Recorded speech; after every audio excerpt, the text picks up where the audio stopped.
Hey guys, happy Wednesday, right? It's Wednesday. Um, Thanks for working so hard yesterday to finish up a couple questions and your exit tickets. For the most part, most of you hit turn in and you were good to go. Miss Block and I were up at school yesterday. We collected a bunch of food to help families in our area. And we also kind of checked in on some students at home. So the biggest thing I kind of want to tell you guys is if you have someone in your household that's working as like a first responder or someone that's working in a hospital or a nursing home, and you guys are struggling to, get out to go buy groceries and stuff, if you need someone to go do that order for you, to drive it to your house, please just reach out to us.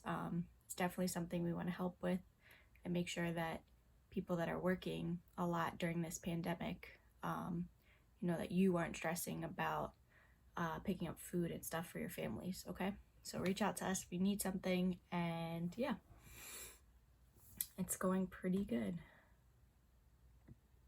All right, other things.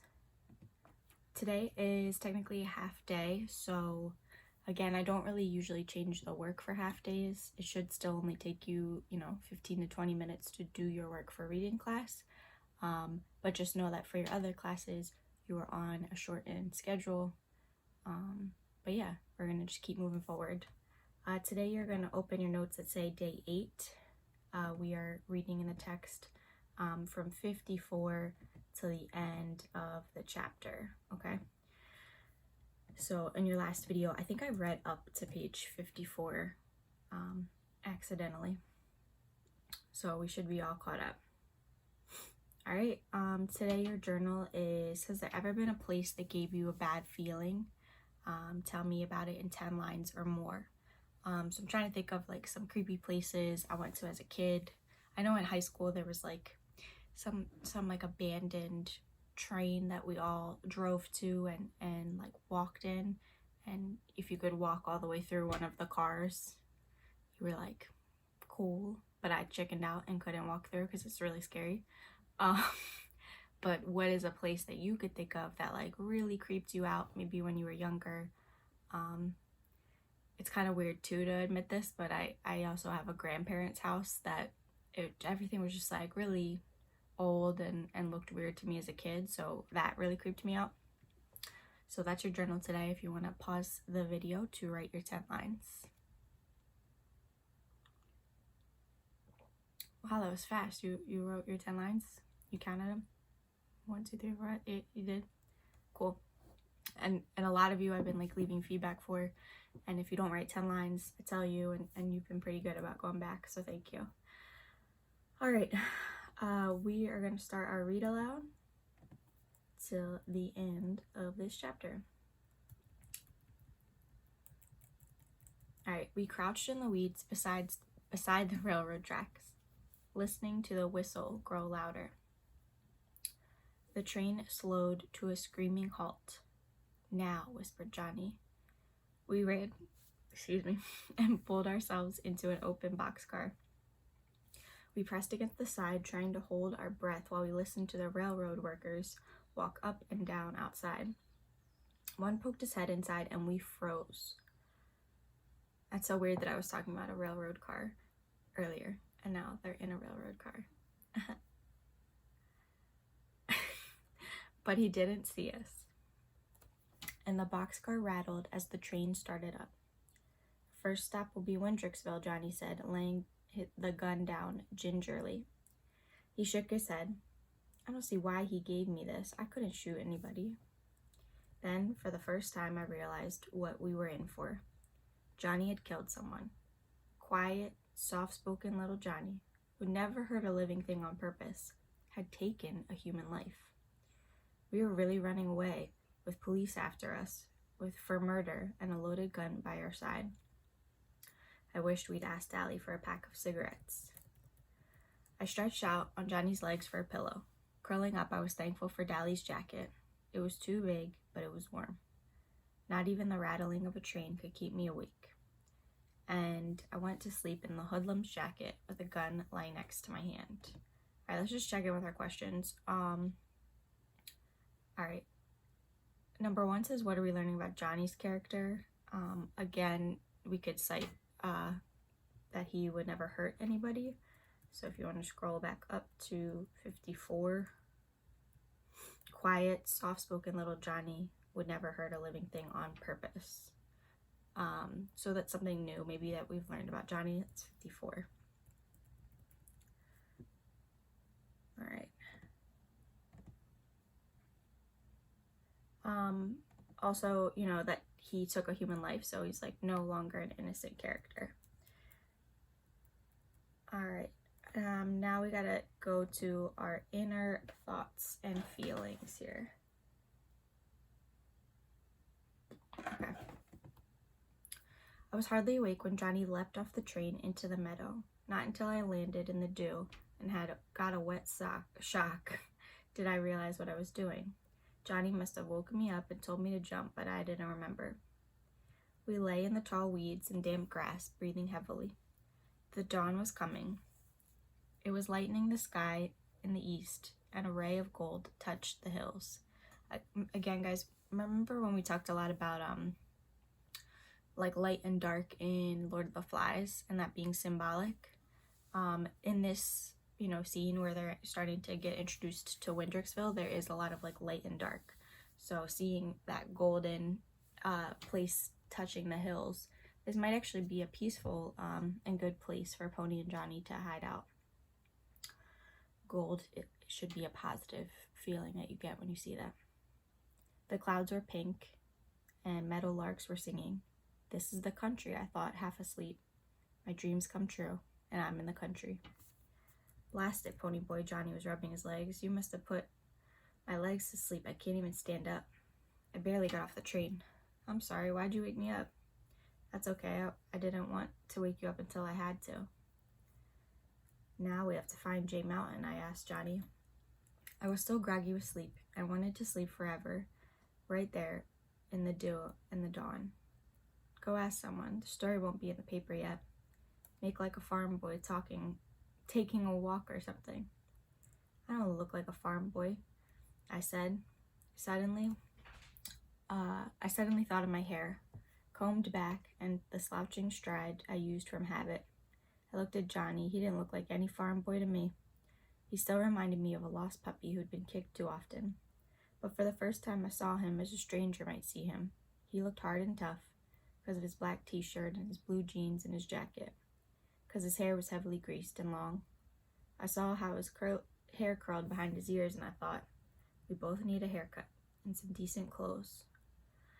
I looked down at my worn, faded blue jeans, my too big shirt, Dally's worn-out jacket.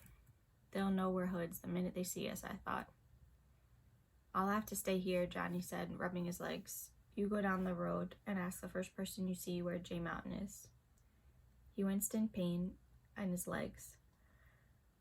And come back, and for Pete's sake, run a comb through your hair and quit slouching like a thug. So Johnny noticed it too. I pulled a comb from my back pocket and combed my hair carefully. I guess I look okay now, huh, Johnny? He was studying me.